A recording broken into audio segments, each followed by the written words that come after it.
Atención México. Hay un momento en la conferencia matutina de la presidenta Claudia Sheinbaum que merece un análisis cuidadoso porque marca un cambio de tono importante. Hasta ahora, el gobierno había hablado de la ofensiva externa en términos generales, los sectores de la ultraderecha, las campañas en redes, los grupos ideológicos.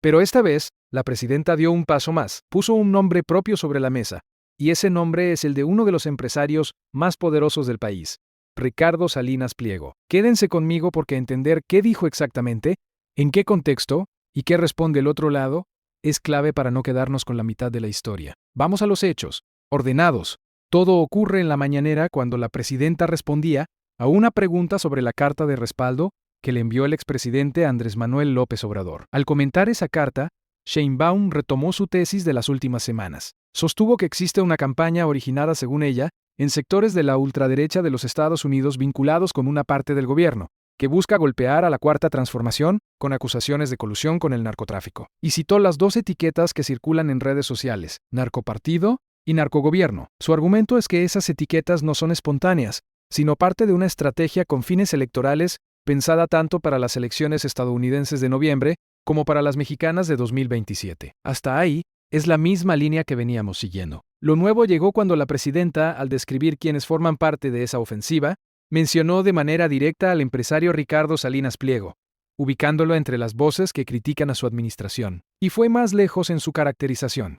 Afirmó que quienes promueven esas críticas, en sus palabras, no están con el pueblo, y sostuvo que en el fondo son racistas. Además, vinculó a distintos actores de la derecha mexicana con corrientes de ultraderecha de los Estados Unidos, América Latina y España, a las que acusó de impulsar campañas para desacreditar a su gobierno. Conviene detenerse aquí y ser muy claros con un punto. Lo que acabo de relatar son las afirmaciones de la presidenta, son su lectura, su valoración política. Calificar a alguien de racista o de no estar con el pueblo es un juicio fuerte, y como tal, hay que presentarlo como la opinión de quien lo dice, no como un hecho establecido. En este canal, no convertimos las declaraciones de un lado en verdades absolutas, las reportamos con precisión y luego las ponemos en contexto. Y el contexto, en este caso, exige escuchar también la otra parte, porque ¿quién es la persona señalada? Ricardo Salinas Pliego es uno de los empresarios más conocidos de México, dueño de un grupo con presencia en medios de comunicación, comercio y servicios financieros. Es, además, una de las voces más activas en su crítica al gobierno de la Cuarta Transformación, especialmente en redes sociales, donde tiene una enorme presencia. Su postura pública ha sido de confrontación abierta con el oficialismo desde hace años. Es decir, no estamos ante un actor neutral, sino ante un crítico declarado del gobierno. Eso es parte del cuadro y hay que decirlo con todas sus letras. Y conviene recordar que la tensión entre el empresario y el gobierno no nació ayer, viene de tiempo atrás e incluye, entre otras cosas, disputas públicas relacionadas con adeudos fiscales que las autoridades le reclaman y que él ha controvertido por la vía legal. Ese antecedente es importante para entender el cuadro completo, porque muestra que el enfrentamiento tiene varias capas.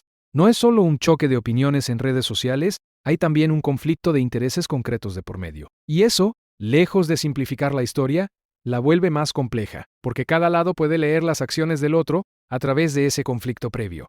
Y aquí está el matiz, que un análisis honesto no puede saltarse. Desde la perspectiva del empresario y de quienes comparten su posición, sus críticas al gobierno no son una ofensiva orquestada desde el extranjero, sino el ejercicio legítimo de la libertad de expresión de un ciudadano que disiente. La oposición sostiene en general que señalar a los críticos como parte de una conspiración externa es una forma de deslegitimar el disenso, de convertir cualquier crítica en una supuesta traición a la patria. Ese es su argumento, y tiene peso en cualquier debate democrático serio.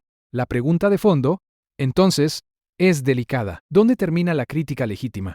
¿Y dónde empieza, si es que empieza, una campaña coordinada? Esa frontera no es fácil de trazar, y conviene desconfiar de quien la dibuje con demasiada seguridad. Venga del lado que venga. Si esta información te está ayudando a ver el panorama completo, dale like al video, suscríbete al canal y activa la campana, porque este tipo de análisis equilibrado no abunda en los espacios que solo cuentan una parte de la historia. Sigamos con lo que dijo la presidenta, porque su planteamiento tiene una estructura clara. Para ella, la discusión no es realmente sobre Salinas Pliego, ni sobre ningún crítico en particular. Es sobre algo más grande. Lo resumió en una pregunta que lanzó durante la conferencia. ¿Quién gobierna en México? Su respuesta implícita en todo el discurso es que deben gobernar los mexicanos, y nadie más. Bajo esa lógica, las acusaciones que llegan del exterior, las etiquetas que circulan en redes y las críticas de ciertos sectores internos serían piezas de un mismo tablero, cuyo objetivo final sería influir en quién toma las decisiones del país. Por eso hizo un llamado que vale la pena subrayar. Pidió a la población, incluso a quienes no coinciden con su gobierno, que defiendan la soberanía nacional y que se informen de manera crítica frente a lo que circula sobre México. Piensen en México, dijo. Ese llamado es interesante desde el punto de vista político, porque intenta sacar el tema del terreno partidista y llevarlo al terreno nacional. Es como decir, esto no es sobre Morena ni sobre la oposición. Es sobre el país. Es una jugada retórica hábil porque apela a un sentimiento que cruza todas las preferencias políticas, el orgullo nacional y el rechazo a la injerencia. Ahora bien, los críticos del gobierno leen esa misma jugada de otra manera. Sostienen que envolver el debate en la bandera de la soberanía sirve también para blindar al gobierno de cualquier cuestionamiento, presentando toda crítica como un ataque a México. Otra vez, las dos lecturas conviven, y el espectador tiene derecho a conocer ambas. Conviene conectar esto con la secuencia de los últimos días, porque no es un episodio aislado. Está la frase México no es piñata de nadie. Está la distinción entre Trump y la ultraderecha.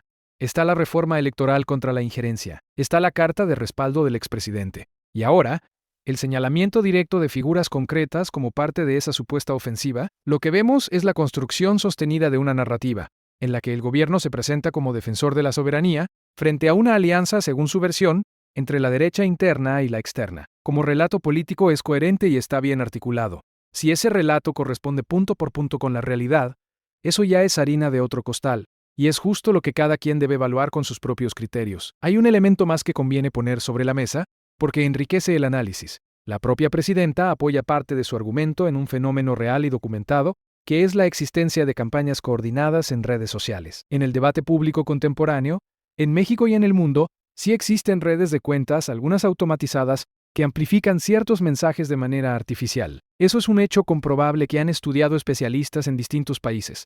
El punto en disputa no es si esas redes existen, sino quién está detrás de cada campaña concreta y con qué intención. Y ahí, en la atribución específica, es donde el terreno se vuelve resbaladizo. Porque señalar a una persona concreta como responsable requiere pruebas, no solo coincidencias en el tiempo o afinidad ideológica. Por eso conviene exigir el mismo rigor a todos. Así como el gobierno pide pruebas cuando las acusaciones vienen del exterior, lo coherente es pedir pruebas también cuando los señalamientos salen desde el propio gobierno hacia un particular. El rasero debe ser el mismo para todos, sin importar de qué lado venga la acusación. Y aquí hay algo que conviene decir con claridad.